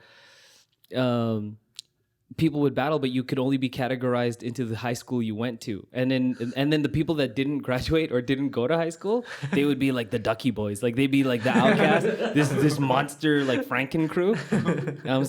Don't steal this idea because I'm putting it out here now, but this is what I want to do, because a lot of crews are made up of people from different schools, right? I would love to see a Rival Schools and then Pandas show up and they all go to different schools, like or like Dangerous Goods, and like and just to see what happens when you put them together against their high school, and then they would all bring their high school banner, and like it would be like hilarious, man. But like, anyway, but so to go back to that, like, yeah, of course, like it would be cool competitively to see people get hungrier and stuff. But I like also the fact that we all know each other. I like that it has this feel of like Winnipeg versus everyone else, right? Because we're that small. If once the city economically grows at some point and booms, which we'll be so old by then. Yeah. Maybe we'll see that, right? Maybe we will, but it's funny because Winnipeg is so small, but you go to like Toronto, or like when I went to Florida, you can almost tell like this is a Florida style, and this is an Orlando style. Yeah, and Winnipeg has its own thing, and I'm kind of proud of that in a way because it's so different, but it's only like you already know how many people are, you know? But even like tribally, among the people who practice together in a vacuum, there's individual styles. There's a very remedial crowd way of breaking, and there's a panda way of breaking, and there's, even though everybody's different, right? They are different though, right? Like Carlos breaks differently from Della, clearly. Yeah. But you know, there's maybe it's not style, it's an attitude. Right, and so Gago had an attitude, right, and even before that, when we were all practicing together, that suddenly turns into a thing mentally. Yeah, I think it just happens, right? It goes through conversations and eating together and all that kind of stuff. So DG, clearly they had their own thing. There's a pocket there. Gago used to have an attitude. Yeah, used to. But that's what, you know what I mean. So it's like, but again, in terms of rivalry and intensity, it's tough in a small city because you're gonna see this guy again. Yeah, and we're not jerks. Yeah, Toronto had not Toronto's jerks. That's not well, if you guys are listening, you know what I'm talking about. But it's like New York. It's a tougher attitude. They had no problem doing that, stepping up. And we literally are friendly Manitoba, so it's like there's only so much. We're also stab capital of the world, but like, but there's like literally only so much before you're like, okay, well, I'm gonna see this guy in a very closed area. It's like hanging on to beefs in this city doesn't last. How was it when your era started? When you said you faced it every high school in the 90s? Yeah, I remember Bob saying there was a crew from St. John's High School. Yeah, like, I don't know who that was. Like, I heard that too. And again, they were everywhere. Like Bob said, everywhere. How big was the scene? Hunger, like hunger. Oh, the hunger. Yeah. Again, it was bad choice of words for hunger. But how deep were they in the scene? I wouldn't call them b-boys. Okay. Right. Definitively, I wouldn't call any of us b-boys at that time because we had no concept of culture. Although it's funny though, we lived culture. Because that was what we were doing, but nobody knew historically what we didn't know names. We didn't know what the hell a Zulu King was, right? We didn't know any of that stuff, right? We just knew Rocksteady Crew, New York City Breakers, and then the rivalries, right? And so how deep were they? I mean, everybody, it was what you did, right? They would like, you knew B-boys or breakers when you saw them because they dressed, everybody wore a tracksuit, right? Oh, okay.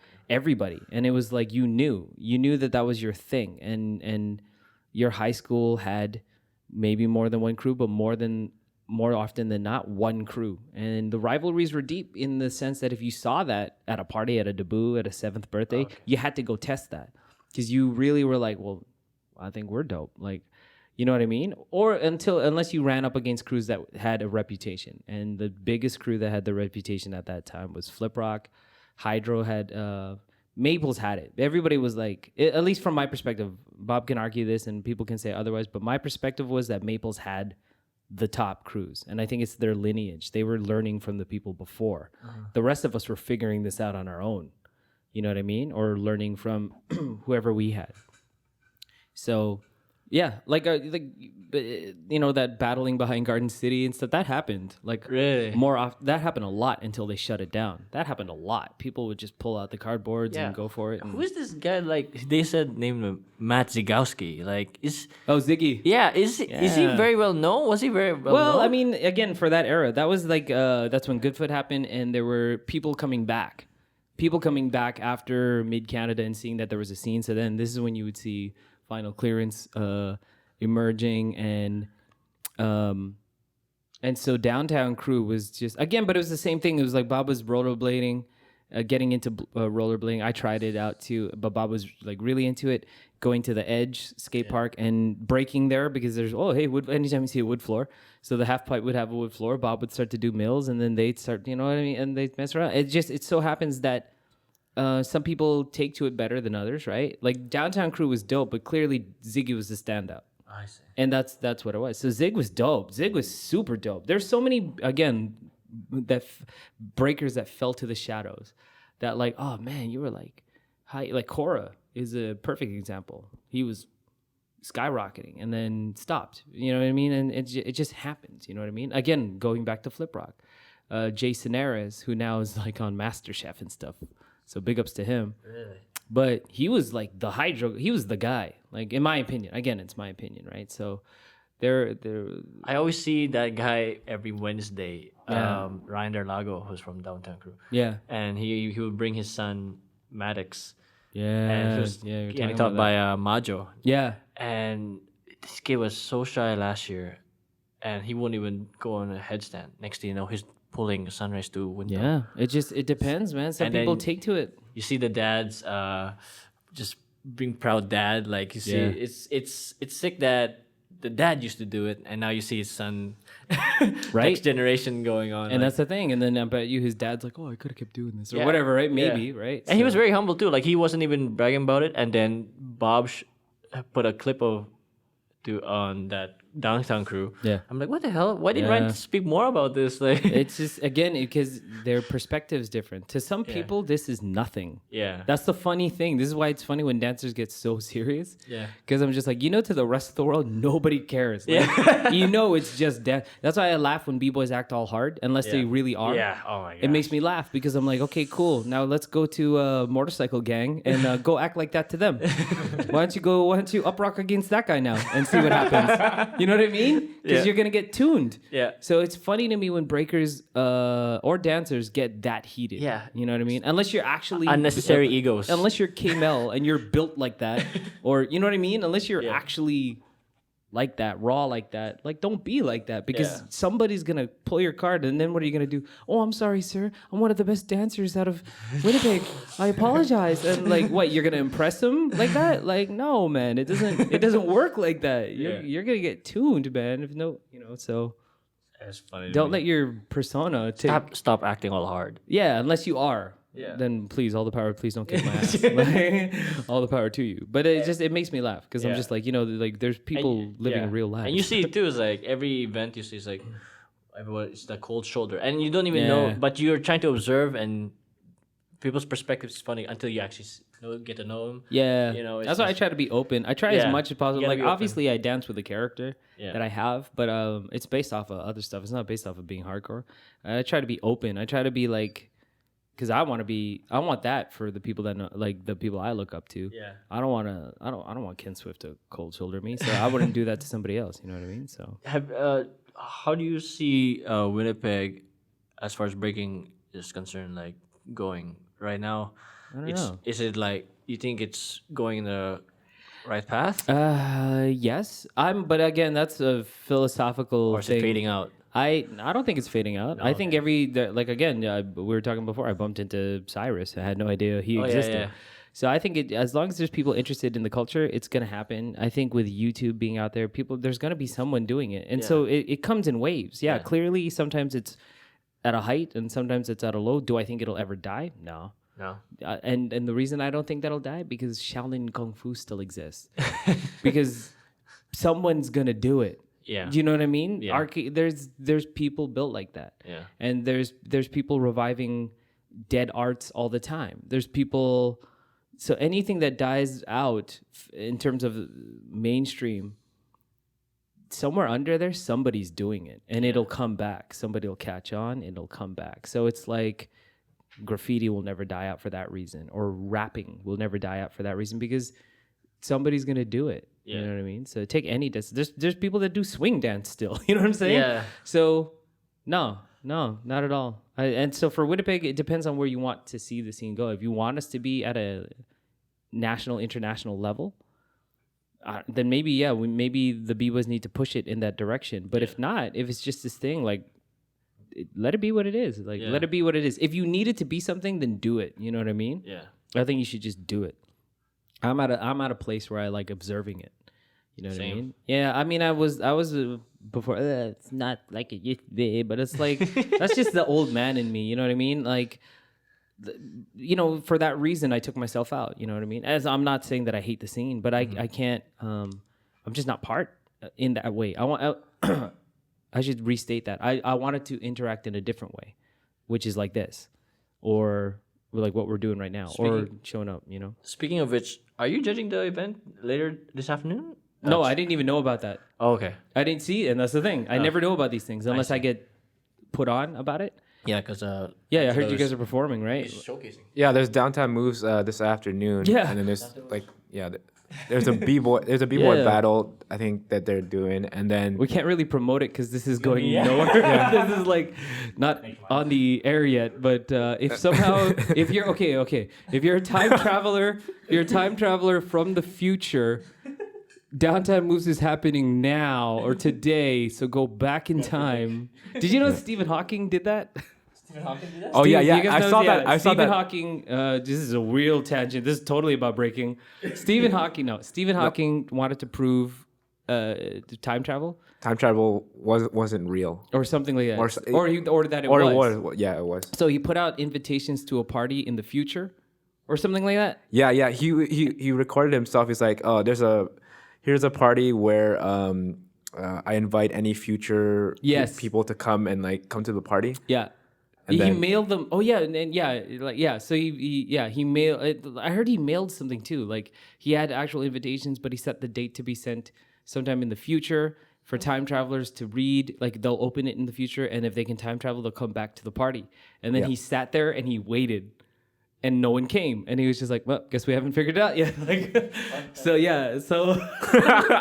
which is like this trippy paradox. Anyway. Yeah. So if anyone can do that, go to Downtown Moves. We'll be sitting there. Bring me a hot dog. Yes. Actually, John, in the future, if you're listening to this, go there.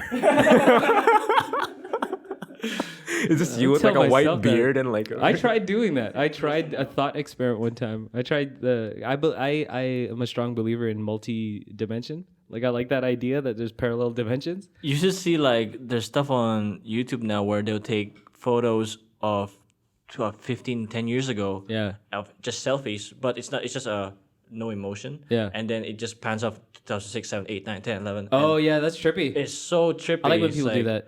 Like what the hell? Yeah, like this guy did that with his son for in Japan before selfies. Like this, literally, he started like in the 80s, and every year he took a picture holding his son, and like the kid's like, he's in his 30s now, he's an old man like holding it, like, but they just kept going. And anyway, we're off dance here. Sorry about that.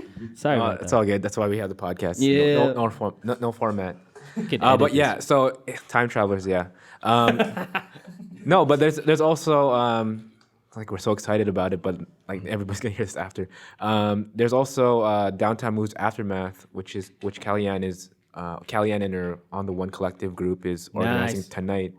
Yes. At the Goodwill Social Club. So that's going to be happening after. I wanted to get your thoughts on Are we doing good for parking before we? what time? It's 11:30. Oh, we're good. Okay. Yeah, parking downtown. I'm sorry. Go ahead. Yeah. So Time traveling. yeah, I wanted to I want to get your thoughts on popping as far as like I don't know if you've done research on it or anything, but what are your thoughts about the history of it and where it originated from and all that kind of controversy? I love that you brought that up because I saw something recently. Just to put it out there, I love funk, popping and locking culture. I love dance, period, but obviously the classic styles. So I just want to put that out there because I am constantly researching it and have my foot in it, just like I do with breaking, but just second to breaking, I suppose you could say, right? I wish I was more into it, but breaking pulled my attention more. But so to what you're saying, I mean, there was that one period where people were calling out the electric boogaloos and for saying what they say in terms of historically what they've done. And I think everybody has their own story, to be honest. And so I used to kind of... It's tough. Like in terms of the origins, like there's things like Black Messengers, right? That came beforehand, right? And now recently, what I was saying like 2 days ago, after I watched Bob's podcast with you guys, I just so happened to catch some stuff from early 2015 where they're talking to guys like Boogaloo Dan and people from like connected to the Black Messengers. And they were talking about what they called Oakland Boogaloo. Yep. Which came way before what they say, right? And a lot of the moves are so similar to what Sam and them were doing in terms of the old man, but they just had different names, right? So then it's like, okay, you have to when you're researching anything, New York or LA style, you have to watch everything and read everything. And Wiggles has said this before. You have to go through that because you need to piece together the common thread. The stuff that's like, okay, there that is again. Like somebody said that. And it's not to say that's absolutely true now, but that'll lead you there. And then there's other stuff that you're like, okay, that seems like that's a lie or that's a rumor. So when it comes, and then you have to check demeanor, intent, right? What does someone have to gain from doing this? So when I'm listening to Boogaloo Dan and stuff, it seems pretty legit, and it might not be. You know what I mean? But it's like what we know as the Fresno, right? Yeah. They call it the slot. Slot, yeah. Right? They call it the slot or worming and wiggling, right? Right. And as opposed to like Boogaloo rolls or snake or whatever, right? Or cobra, and like what they call hops, right? And stuff like that. So it's like I don't know what the truth is and kind of don't care anymore. I want to get to the bottom of the truth, but again, remember my favorite thing is the myth and so for old guys to sit around and go, yeah, we used to do a move like this and that. I'm like, yeah, tell me more about that. Like, I like that. I like the myth, one time, like that kind of thing. Like, I heard you bring it up before with Remind and Gizmo. Yeah, is that true or? Well, I don't know. This is it's a story, right? The footage that you guys had brought up, we'll come back to yours. I'm sorry, we just went tangent. The footage that you said that I had talked about that I hadn't seen the footage. It was a rumor. Oh, okay. There's a video that Style Elements put out, their first one, Strategic Monsters, and there's clips of Remind in his solo and throughout the video where he's practicing on in the foyer of a house on a linoleum floor. And the rumor that I heard about that footage is that off to the side is Gizmo. It's him and Gizmo exchanging. Like friends, though, right? So that was it. But then the battle is a story Wiggles told. Because Wiggles has this example of he feels like a battle shouldn't be these bracket set up battles. A battle is a conversation at a club or a cipher. Yeah. And it can take forever. And according to Wiggles, he was watching this battle between Gizmo and Remind, and they were exchanging back and forth. And Wiggles had stood on the side at this club and watched them go for an hour nonstop. They were battling so long, Wiggles went to the bar, got a drink, and started dancing with people. And then when he came back, they were still going at it, and no moves were being repeated. Now, that's a huge story. Yeah. I'm sure it wasn't that crazy that long, but it still was what it was, right? And so that's amazing to learn. Maybe it did go 3 hours. Maybe they did take breaks. Maybe who knows, right? But it's like this idea that two guys weren't in each other's faces. They're having a conversation.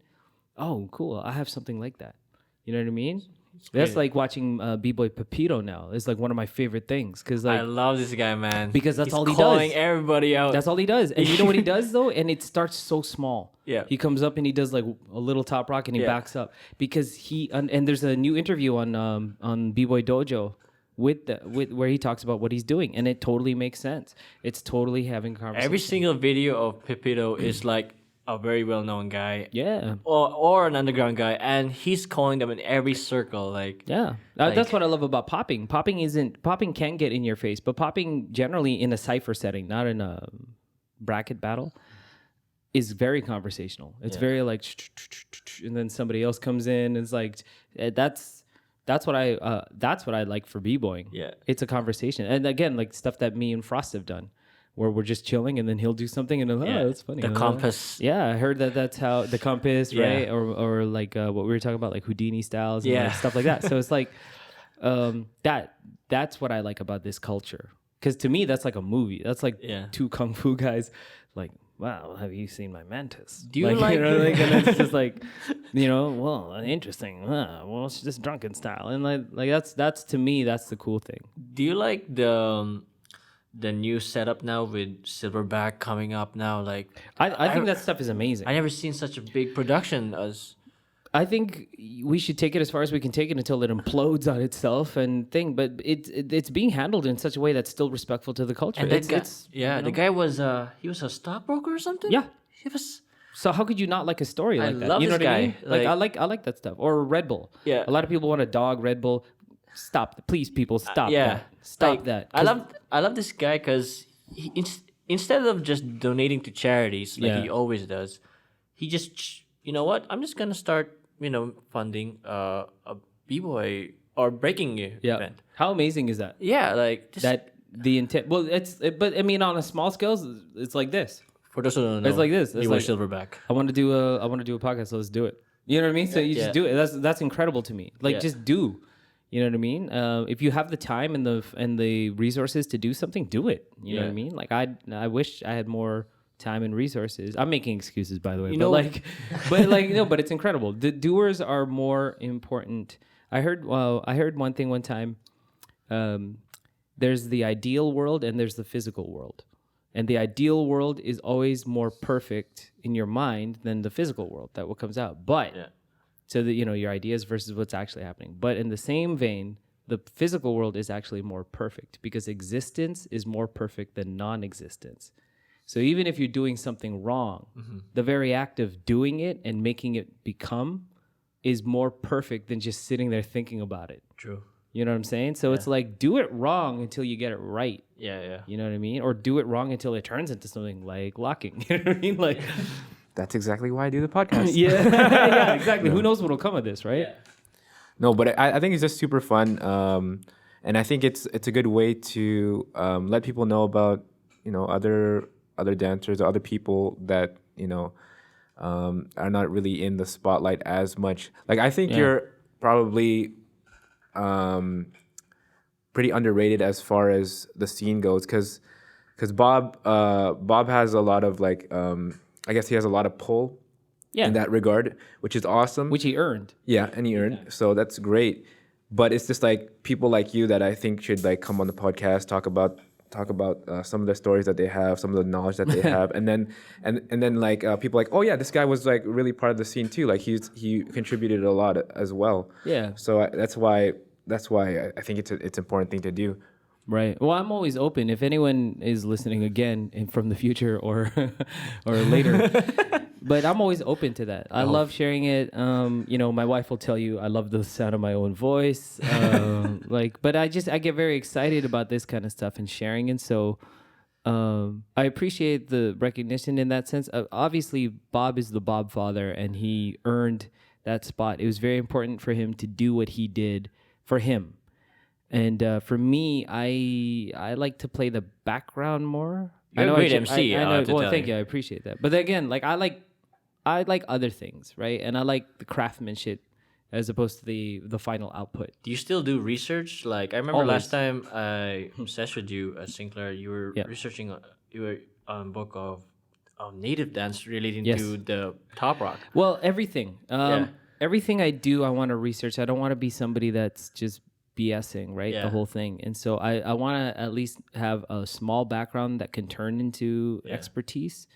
So that what you're talking about, yeah. But like again, I don't have in-depth research on native or indigenous dances, but of course, I'm very conscious of the impact. Yeah. And so for me to at least take a look at it, maybe not become an expert, but to look and understand the difference between fancy and grass dance and the different tribes, of course, right? And just recently, and I didn't get to finish it. I have to pull it out of the library again. But I was just reading a book called What the Eye Hears, which is the history of tap dance from the beginning that they can find. So the melding between Irish clogging and slave dances, juba, and cakewalks and stuff. So that's the chapters that I got. I didn't even get to Sammy Davis Jr. and that stuff. I was still in the 1800s in that chapter. I have to get that book again, where they talk about the melding of styles. And here's again the stories, because they didn't have video cameras back then. So a lot of what they were doing, they were describing verbally, like these reviewers of these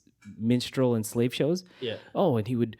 Is that similar to line dance? The Irish thing where Well, they, in a way, when you see they stay in the spot. yeah. But they talk about theoretically why that happened. And that's what's interesting to me. And the funny thing about that is that as I got the book, I was on Ken Swift's blog, and he got it too. So it's just kind of like, it's very important, because top rock and breaking on a whole, breaking to me shares a very same history with tap. There's very strong similarities about the way that they learn from each other.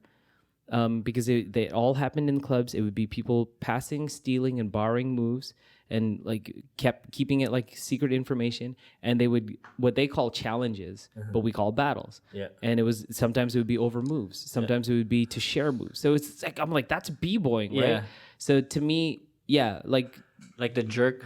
Like there's one. You know what's funny about the jerk? This is so random, but the yerk. the jerk in Brooklyn op rock or op rock dance, the jerk is where you kind of trust. But and then it's funny when that word jerk is also referenced in when you do heavy, what do you call the barbells? Oh, like the And they also call it the jerk when they lift it up, and it's the same, very similar when they lift it up. I'm very interested in etymology of words. I think words are important because they help you understand meanings. Yeah. By being like, oh, that's where that word actually comes from, right?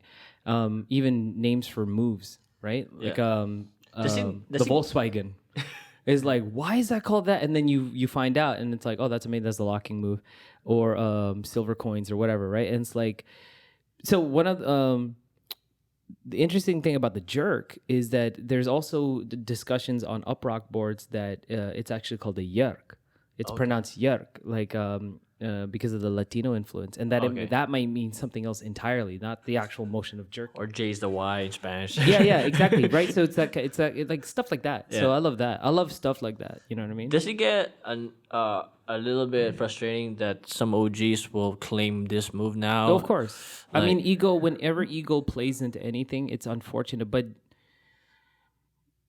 I don't love it, but I also understand it. Yeah. You know what I mean? Something that's happened and you were kind of recognized for, you're suddenly not, or somebody's getting that, or just straight up, I want to be part of it. You know, like you don't know. Again, that's where, like Wiggle said, you have to do your research. You gotta, and Kenny said this, you gotta talk to everyone to find the common thread, and then the fakers fall away. Yeah. They really do. Like, some people don't co-sign, and then you're like, oh. I remember one time you tell me that you have a signature move, and then you see why not do it, and it gets annoying. Like, sorry. And again, why not? I'm not saying that you did anything. No, but it's funny because the whole concept of signature moves is weird for me now because like obviously I want them. Yeah, I would love. I want to claim them. Yeah, I want to claim them, but I can't. Same. I guess I can't really do that anymore unless somebody else does it. Especially if it's well known. If it's well known, and then it's again YouTube has a factor, but also it's hard to claim it.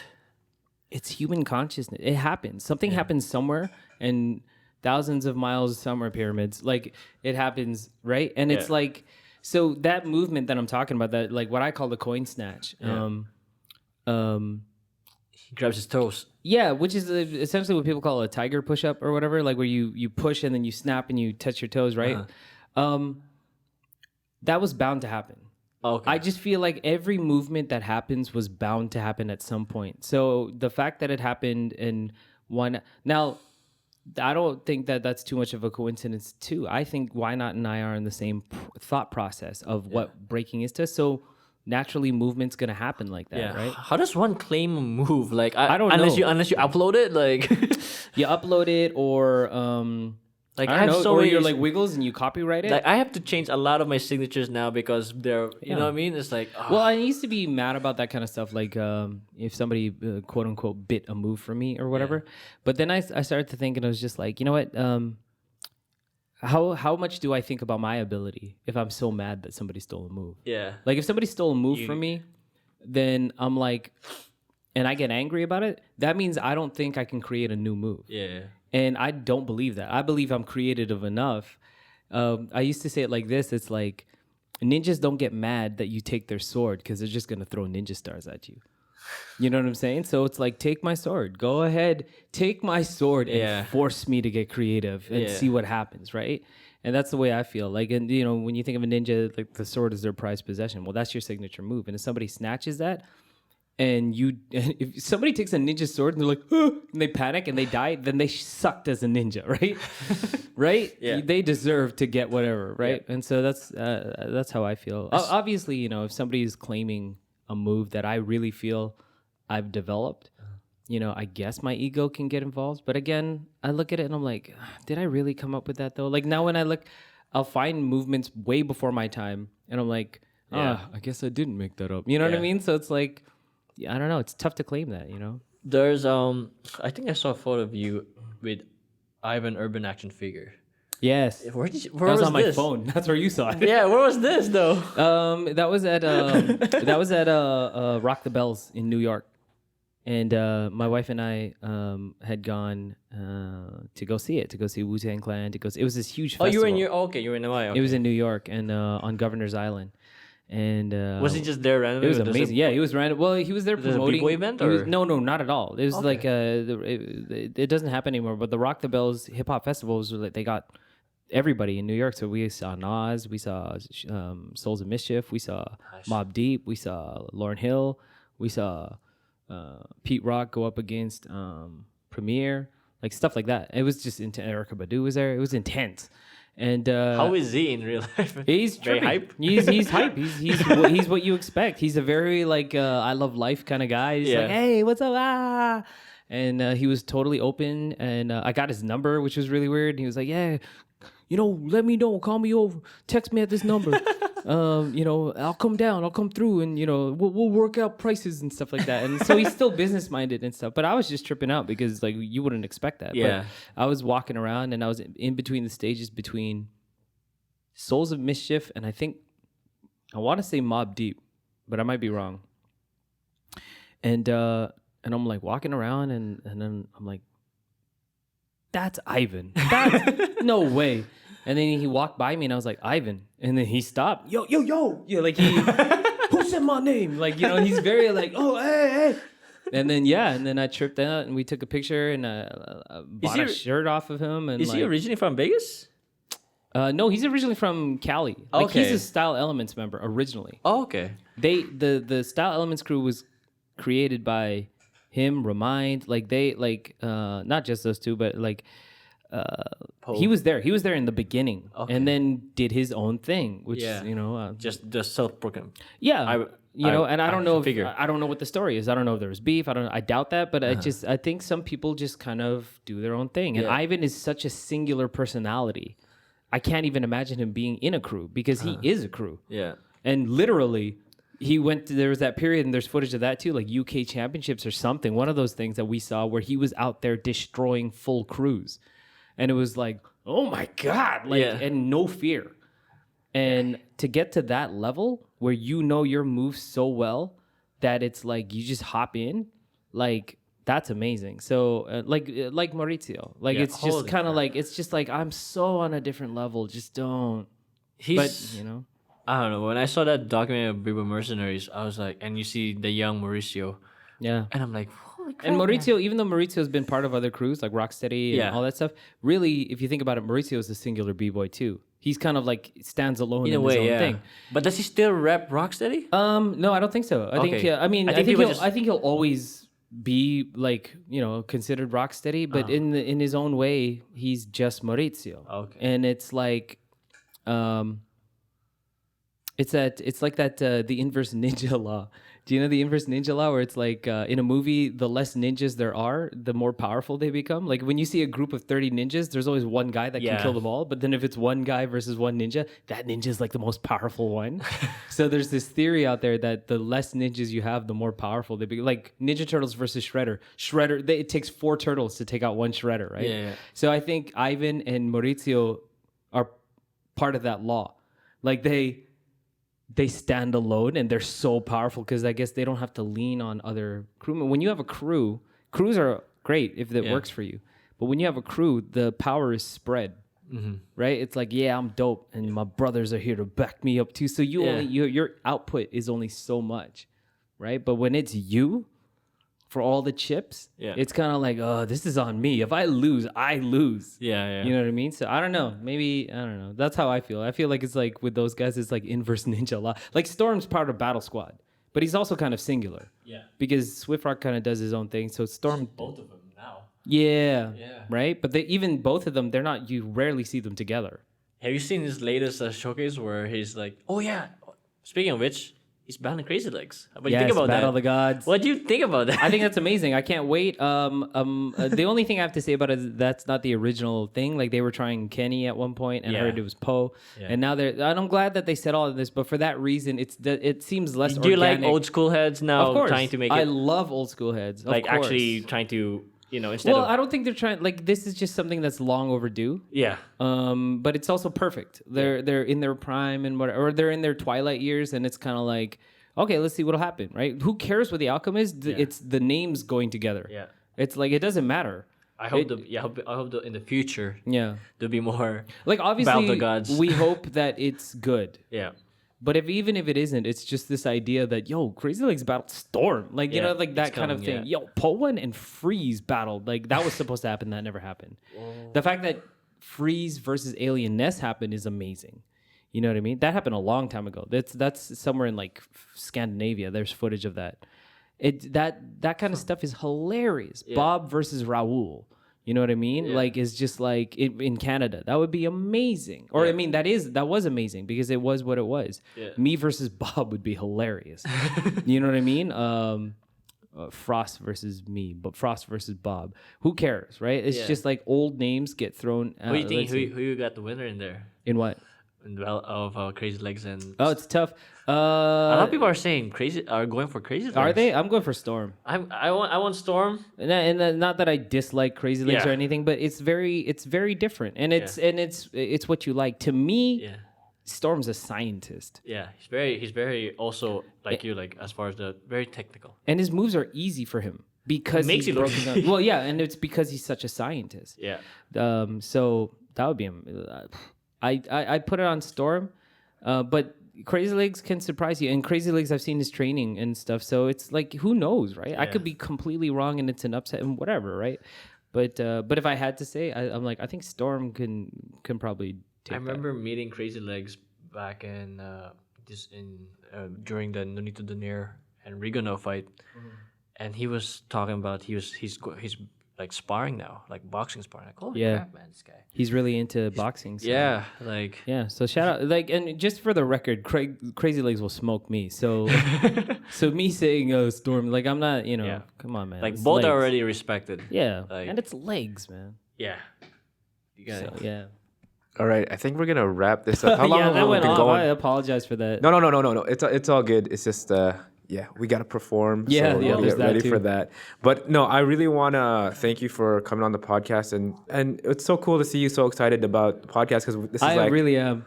This is like the second one we've done with a big guest. So I appreciate it, man. Is there anything else you want to say before we shut this thing down? I want to thank you guys for doing this. It's been fun. It's been fun, and I'm glad that you do it. Probably and do more. Yeah, and thank you for the opportunity for even wanting to, I guess, pull me into the light. You know what I mean? And to Trust us, we wanted you right away. I appreciate it. And just, I guess, to everybody, have fun, keep dancing, keep learning, learn everything, learn every style of movement, and I don't know, have fun, man, have fun with it. Create your own legendary stories. Yes, and then we'll be talking about them later. Yeah, exactly. The future. This one time in the future. Oh yeah. To all the future listeners, I'll see you yesterday. All right, we're out. Peace.